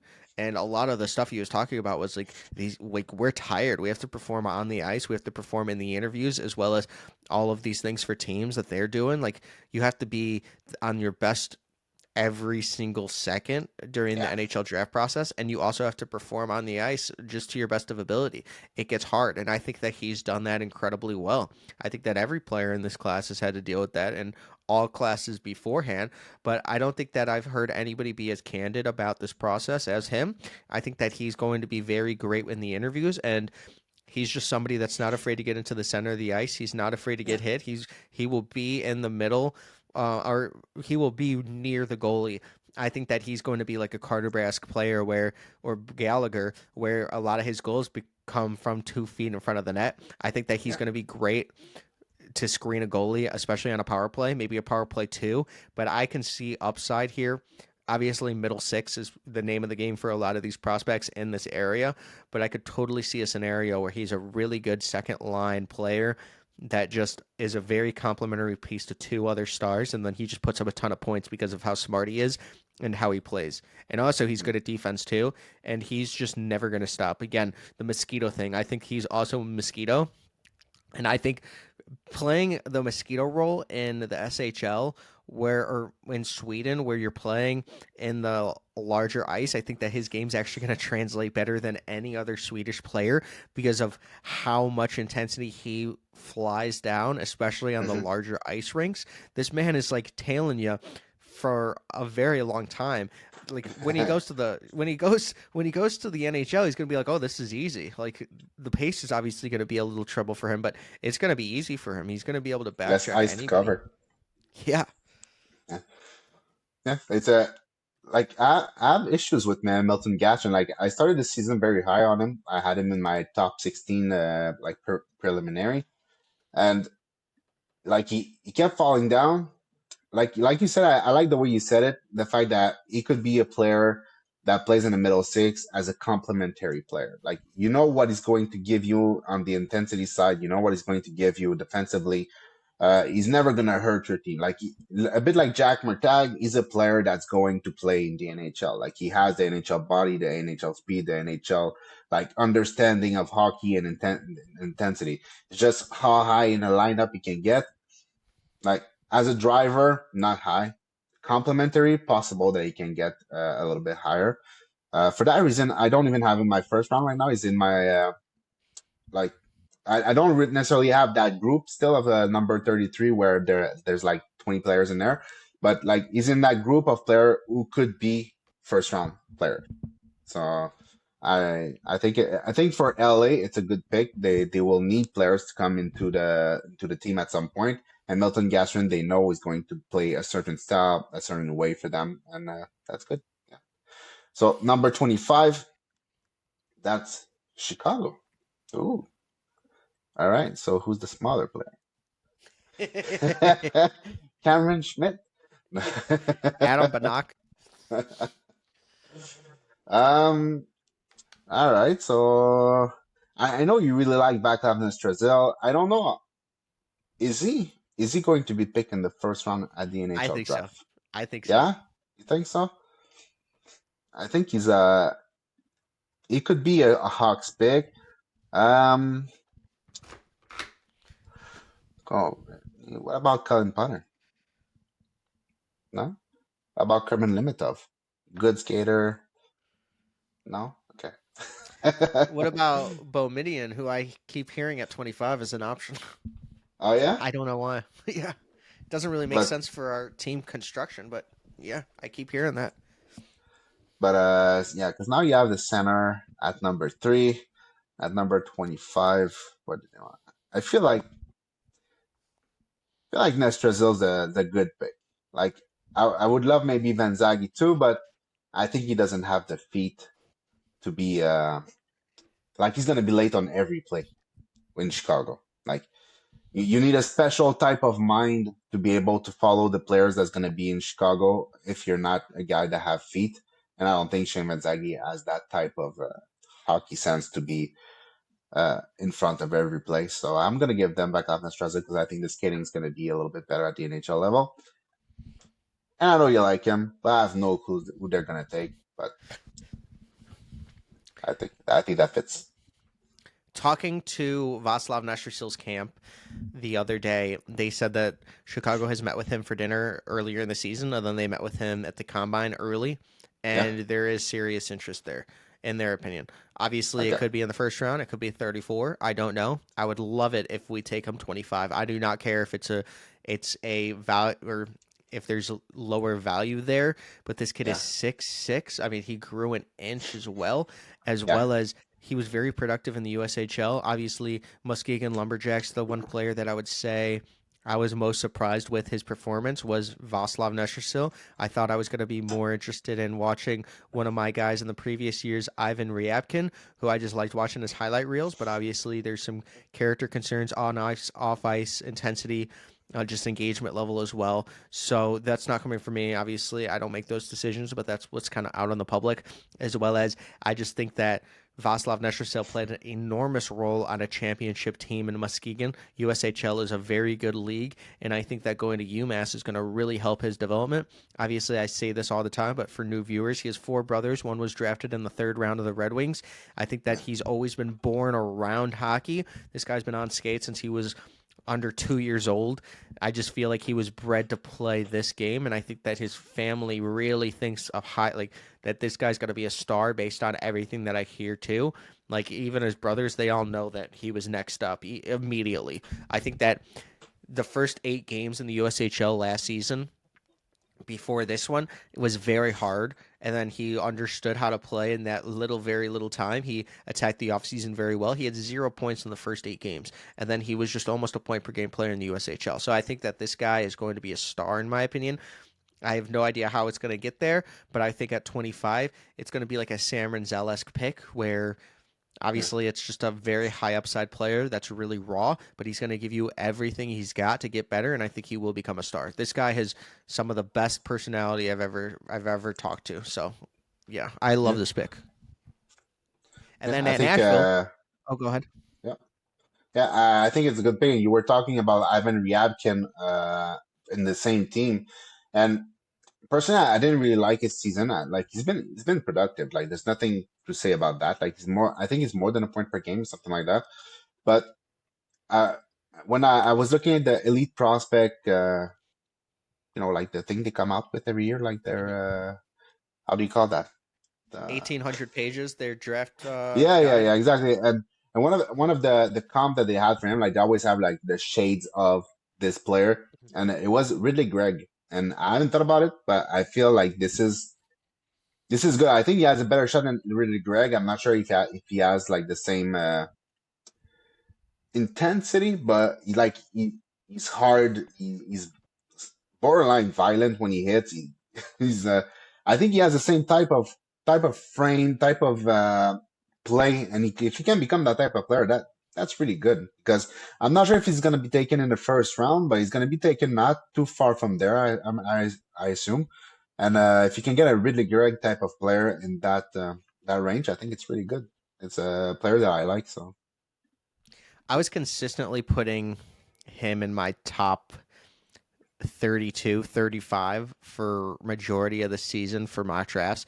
I don't know if he's going to be a top 40 pick. If there was money on it, like over under 40.5, I would probably take over now. I don't think he's going to. There are teams that just have him straight crossed off their list, which is mm, really disappointing because I think Ryabkin is a really talented player. He obviously plays yeah, hero ball a lot. He sometimes just thinks that he's better than he is, and he tries to make the best play.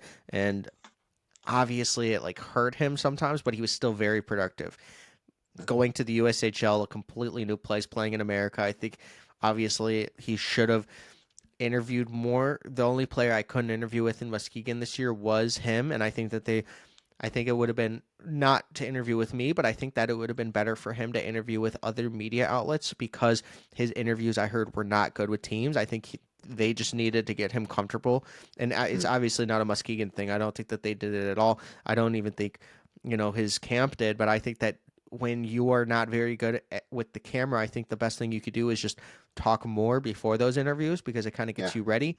Obviously, he went in a different area, and I really hope this guy's going to be a star because I saw the potential 2 years out. Last year was, I mean, he was putting up numbers like Demidov and Michkov. I never saw that. I never saw like that.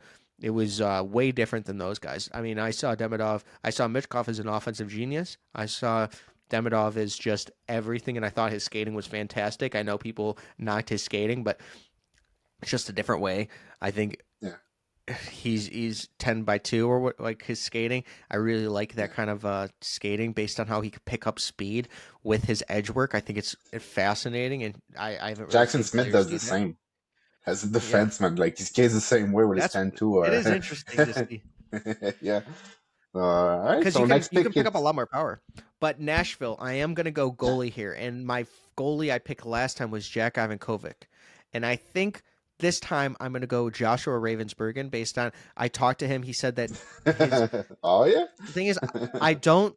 It's a what we think will happen mock, not a what Yeah, I I would know. do mock. I know. I know. So the thing with Joshua Ravensbergen is that I do think he's going to be a first round pick. I think he's going to be the first goalie off the board. He was the best player or best goalie in the dub. He's obviously 6'5". He's a great skater. He said that he like attributes his skating as one of his best things that he does, and I thought that Hmm. was really interesting. Me and Chris Peters went back and forth on this question with him during the interview because we were like, "Well, what's your biggest strength? Skating. What does skating do for a goalie in terms of take your game to the next level?" He said, "Well, it helps me retrieve pucks. It helps me feel like I'm not on edge and I can feel comfortable in my skates, even no matter what position I'm in." I thought it was brilliant. I didn't actually think about any of that stuff. Obviously, you don't really think of skating first when you're trying to evaluate a goalie, and he's a 6'5" goalie. I Yeah. think that this guy is actually going to be a starter. I could totally see the potential, and I could see how he could be. Not, I don't think that he's going to be a superstar esque player that plays 36, 40 games a year, but I think that he's definitely a 1A type of person. And I think that in this kind of modern day generation of goalies, it's only 1A, 1Bs. And I think that he is more 1A more than a 1B or an AHL player. I think that he is more athletic, and I think he is more calm, cool, and collective than we give him credit, or I give him credit for in the previous years or previous scouting reports. And I just think that this guy is absolutely a machine in the net, and he answered all the right questions. He was awesome to talk to, and I think that in a what I think will happen, it's not going to be the UC Saros esque type player that I see in Jake Yeah. Ivankovic. I think it's going to be the Joshua Ravensbergen for Nashville here. And if you were picking, would you still take Ravensbergen or you would take Ivan No, Kovac? I No. would take Ivankovic because he has more upside if he grows. His dad is 6'5", and he had a growth spurt at 20.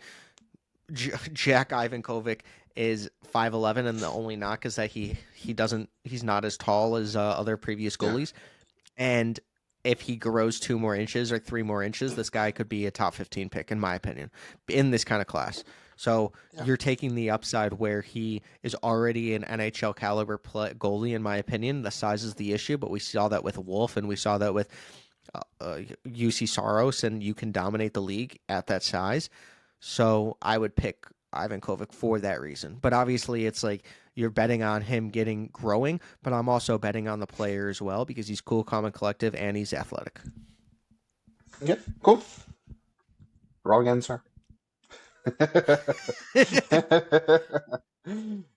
No, but I agree that like if you look at both players right now, I think Ivan Kovac looks better than Ravensbergen. It's just Ravensbergen has the athletic package that goes with it. So next it's Washington.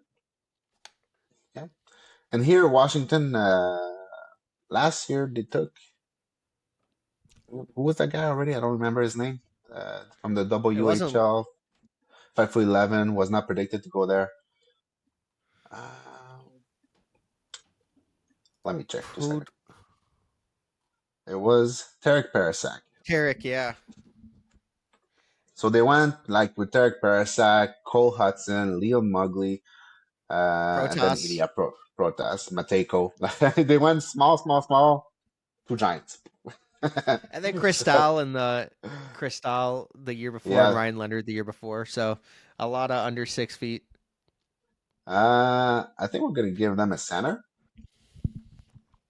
and from here, I think we're gonna go with big center, and we're gonna go with Jack Nesbitt at it's number what this? It's number 27. Yeah, so Jack Nesbitt for Washington here. Player Wow. that has some size, that has some skills. Definitely a player that's going to play in the NHL. Has a chance to be a middle six player.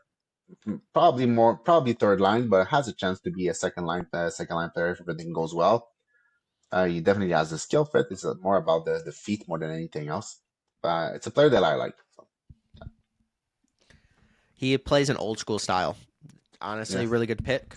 He's going to go in this range, so not a lot to talk about with Washington there. Nesbitt's a great yeah, pick, and I think he's a first round player. So Winnipeg at 28.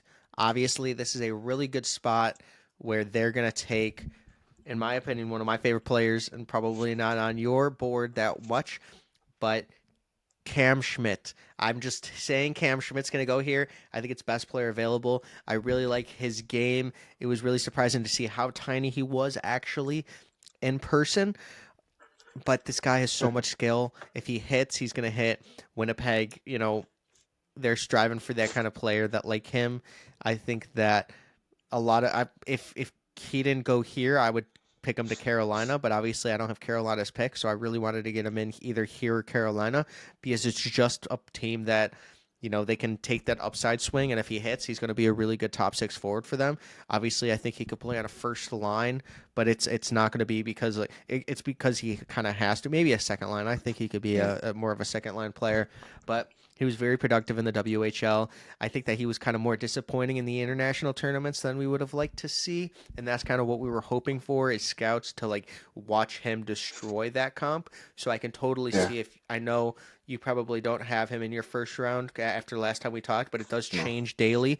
So it is interesting if Schmidt does fall out of the top the first round because I think San Jose or Chicago or Nashville. I know Chicago's funny because I keep putting them as smaller players, but I think one of those players with multiple picks in the first 2 rounds of the next 3 years are going to take this guy. And Winnipeg doesn't have that, but I think that they need just as much as you can get, like much upside you can get. Yeah. And like you personally, you would take Cam Schmidt before Colin Potter or Cole Resney or players like that, or I am higher on Cam Schmidt. The thing is, it's about like where he goes because if you give him the time, like mm, obviously he could just be a boom bust, but if he booms, it's going to be incredibly big. Obviously, I like Colin Potter a lot, but it's Cam Schmidt's higher on my board. okay, wrong answer I know again. we're disagreeing this time. All right. After Winnipeg, it's Carolina. Carolina. But we're gonna give them a player with speed, a player that I prefer. Potter. It's not, yeah, but it's not that I prefer. It's I think the package overall is more attractive because he has you could say maybe Cameron Schmidt is a better straight line skater than Potter. It's probably very close. I think Colin Potter is maybe a little bit more like agile or more dynamic with his skating. Um, the shot, I don't think it's close, even though Colin Potter has a good shot. I think Cameron Schmidt has a much better shot. But Colin Potter is a 5'10" player. The other one is a 5'7" player, Yeah. 150 something. Yeah. This is rough, man. Like even Cole Caulfield in his draft year, he was like 160 something or something like that, and everybody was like, "Wow, that's gonna be rough for the NHL." And turns out it worked out, but there's not a lot of them. Like there's what? There's Stankoven, the Brinkat, Caulfield are 5'7". After that, if you bring it up a little bit, you have players like uh who else is 5'8" that plays up front? There's not many. So there's just not a lot of player of that size and that weight that actually make it no matter what the skills. There are some that can make it, but it's a tough bet to take in the first round. But I understand the upside. But I'm gonna go with Colin Potter for Who Carolina. went 21 to Ottawa? Ottawa, I gave them Ben Kindle. Okay, yeah, yeah. That's what I thought. So out of Ben Kindle, Potter, and Rejny, you Mhm. have Kindle being the best, even though his skating is kind of like what makes like it's a 4.5 on a lot of charts or whatever. But like out of all of those players, you would pick Kindle over them. No, I take Rejny. Okay. Okay. This is not my list. It's No, yeah. like so. So no, I prefer Rejny. I think Rejny is the smarter player of all those players by a pretty long shot. Uh, he's not. He's probably the worst skater of those three. Like definitely, Potter is the best skater by a pretty long shot. I think the second one would be Ben Kendall, and I think Rajni is a little level under Kendall in terms of skating. But I think that the IQ and the anticipation and knowing to play with no space, like he's always in traffic, and he's a very good playmaker. I don't know. I just love Rejny. He's my favorite of the three, but I think Kendall has a chance to be taken a little bit higher because he has a little bit more skating, even though he's like the same type of frame, maybe a little lighter, but like with time he's gonna get to 180 or something like that, so that shouldn't be a problem. But yeah, that's it. So basically, Cole Rejny is the only one that's not hasn't been taken of the three smallish player. And that fall is going to continue because at 30, I'm taking Bill Zonin. Uh, and who's I like that? Bill Zonin a Who's lot. that number 30? It's San San Jose. Jose. I think that this is just a good fit overall. I think he's going to be a player that is going to be an NHL like a player. He's very smart. Obviously, was he played chess as a kid? He was a chess champion in like 6th grade or something like that, fourth or sixth. I think that this guy is just like I said, an owl. He's very strategic in his movement. He just got traded for 3 first-round picks in the queue to try to keep Carbonneau, but Carbonneau's gone, in my opinion. He's Mhm. going to the NCAA playing that Ryan Leonard role. I just think Bill Zonin is going to be that guy for Yeah, I think that he's just going to put up a lot of stats. I wish that obviously Carbonneau was there because it would have been fun to see both of them together. And I think that they probably are going to regret trading 3 first-round picks. Obviously, Zonen's a great player, but they're not gonna. They're losing Carbonneau. I think that was just it was it was too much to give up when you Yeah, don't know what you're gonna do yeah. this season. Because Bill Zonin is a great player. I think that he was one of the most productive players in the queue this year. You have You to don't think like, they would go for with a defenseman? Like they already have like Misa at the top of the draft. Don't think they would go with a defenseman at some point? well, the thing is, the next like a lot of the defensemen got taken off the board, and they also have pick 33. So I just went best player available because Mm, they have that okay, pick 33. okay. Because I don't think Bill Zonic could get picked up within the next couple picks. I do think that they're heavily going to target defense. I just Yeah. don't know if it's going to be at the next pick per se. Obviously, if somebody falls like Logan Hensler, Blake Fiddler, Reed, there's everybody just went off the board. I mean, I think they would Yeah, but love to there's get. players like the like Senishka who could be in that range. There are players like Kerben Limatov who could be in that range. Uh, yeah. Well, I mean, it's your choice. No, I think that they're I don't see San Jose picking a forward here. That's my opinion because I think at some point they have to get defensemen in the pipeline. And if you have a chance to grab a player like it could be even a Rumback, could be there's a lot of players that are big that can skate uh, to put in your pipeline and develop with time. I think that's what he would do. you But know at the same time, obviously, Bill Zanon is probably the best player out of those players. So I understand your point of view too. Romback is actually my next ranked defenseman, and I'm just Yeah, really high on him.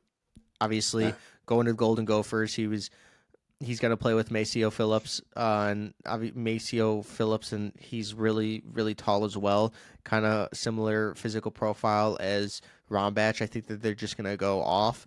I think that was Minnesota is a really great place for taller defensemen. Obviously, you saw what happened with Sam Renzel. So I am a lot higher, and I don't think that this. Obviously, I think 33 would be a lot better pick for Jacob Rombach than yeah, 30, but I could totally see it. So I liked that you said that name. yeah. Cool. I can say all the names you want. And 31, uh, we assume that the way I'm looking at the ranking, it says Calgary 31, Philadelphia 32. Want to go that way?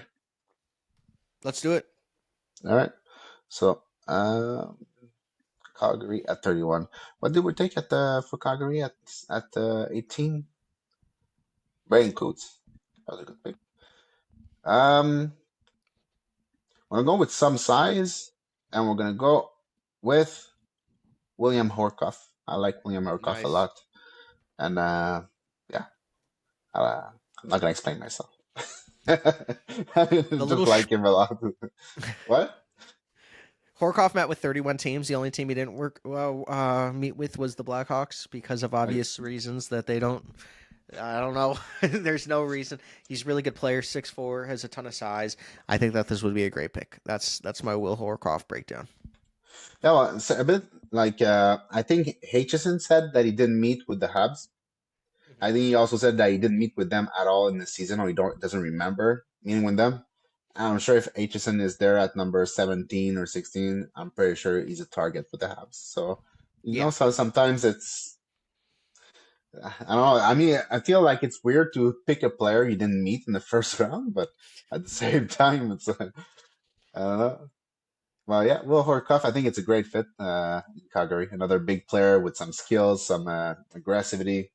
Just a good player. Was really good at the U18. One of my favorites. So, Yeah, I cool. Number completely agree. 32.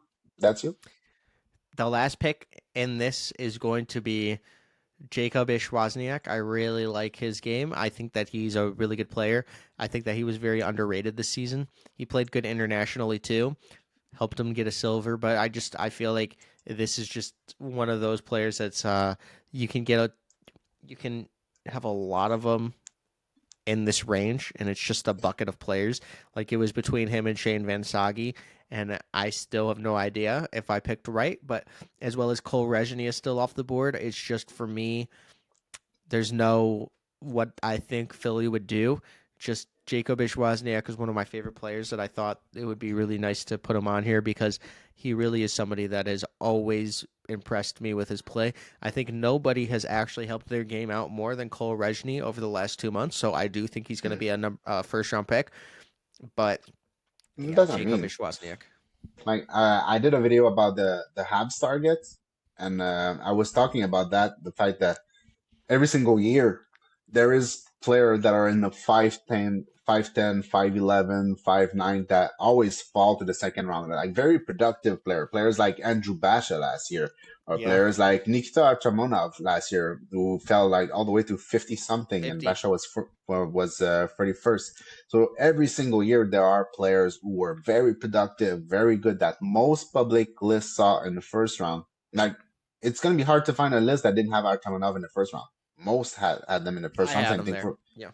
same thing with Basha, and they were both 40 in the 40s and 50s. So like it's really not impossible for Cole Rezhny, especially like yes, he's very smart, very good in everything that he has, and he was productive, but he's still not an NHL caliber skater, and he's 5'10". So it's going to be an issue no matter how good he was. Like Hmm. you need skating in the NHL, you need separation speed. If you're 5'10" in the NHL, it's gonna get very, very hard along the board. If you want to, you need to be able to explode out with the puck. So I don't know. So I can really, really see it going into the second round, like all those players, like all the Benak, the Schmidt, the Potter, Kendall, Rejny, they're all players that I can see falling in the second round. And they were actually targets in my video where I was thinking that if they are available and you didn't take a small player in the first round, then you can take one there. And, so yeah, and I like Jacob Wozniak at 32nd. I think he has upside. He's one of the player that has the most upside that's left on the board. It's just there's a little bit of question marks there, but like from there to all the way down to like 45, 46, 47, there's a giant mix of player that either have upside, like let's say Riker Lee or Alexander Jarovsky or Jacob Wozniak, and there's also players like Will Orkoff who have less upside but more like are more sure to play in the NHL, or other players like I don't know. We talk about Rumbach or Pshenishka or Boumedian. They're all players that are probably going to play in the NHL, but they have less upside. So there's a big mix of player going from like 30 all the way to 45. And I think Wozniak is one of the players that has the most upside in there because first he's a 6'2", 6'3" body. He has skills. He skates well. Internationally, he did really, really well. In the J20, he did really, really well. So yeah, there's things to polish, but I mean, there's things to polish on every player at that range. Yeah, I completely agree, and I love that you said that so that the comments don't come after me because Blue Chip Prospect also said it. So that was great description. Well, he's good. I mean, anybody who watched the UA teams knows that Jacob Wozniak is good. He was good there. I mean, he didn't show up in every game in the J20, but overall, I mean, there's something to work with, and that's what you're looking for. If you want to swing for upside, you need a player that has attributes to work with, and Jacob Wozniak has no shortage of that. And Yeah, to your point, for the last point on this, Nikita Artamanov, those yeah, Canes actually got 34, I believe, or yeah, 34 and 50 for the 27th overall pick. yeah, So, and they took Vanacker, who they probably could have had at 34, and our yeah, like Nikita Artamanov, he actually was a projection to go to the Blackhawks at 27 after they did that trade too. So it's okay, just kind of incredible what the Canes do all the time. They love their yeah, Russian players because they can keep them forever. You saw yeah, that. Sometimes you have to make a decision very quickly with some of these CHL guys or whatever it is in different leagues. It's 2 yeah. years, sometimes three, so you got to make a quick decision. With Russian prospects, you get their contract length forever. So I think that's also something that nobody really talks about. And yeah, Yeah, and we're but gonna have to know what they're gonna do with the NCAA now, with when they renew the contract. Like, are they gonna be free agent at the end of 4 years and not the CHL player? Or are they gonna do 3-3 for both leagues? Like something's gonna have to give, and I'm excited to see what they're gonna do with that. It's like even the players that leave CHL and go to NCAA, do they get this NCAA treatment where they're free agent at the end of 3 years or 4 years or whatever, or not? It's like who gets the money? Is it the NCAA team? Is it the CHL team? I think there's a lot of things that they need to iron out, and then they will announce it. And yeah, Yeah, but everybody, thank you so much for watching to the end of this mock draft, top 32. If you guys see the rest and you see this, just comment down blue chip prospect or prospect on who you thought did better. And I and didn't yeah, know it was a thank you. competition. No, it wasn't. It wasn't. But I think that this is an interesting thing because there's so many options you could go to, and I think that Yeah, my picks were like super right every single time. It's just like my confidence and my aura. I think it's just wow, kind of that's show. good. I'm just joking. There, you could go any different direction. Obviously, we didn't talk about guys like William Moore, who was one of the people that I really liked. Yeah, Obviously, Eric Nilsson, and there's just so many people that we didn't talk about. So comment down below who you think should have been in the first round if you have an opinion on this, and just like and subscribe. And thank you guys for tuning in. Thank you, Blue Chip Prospect, always for always coming to the podcast with an incredible yeah, mind and coffee ready to go and everything else. So yeah, yeah. Every single time. All right. Well, thank you too. See you in the next one. see you in the next one. Peace. Peace.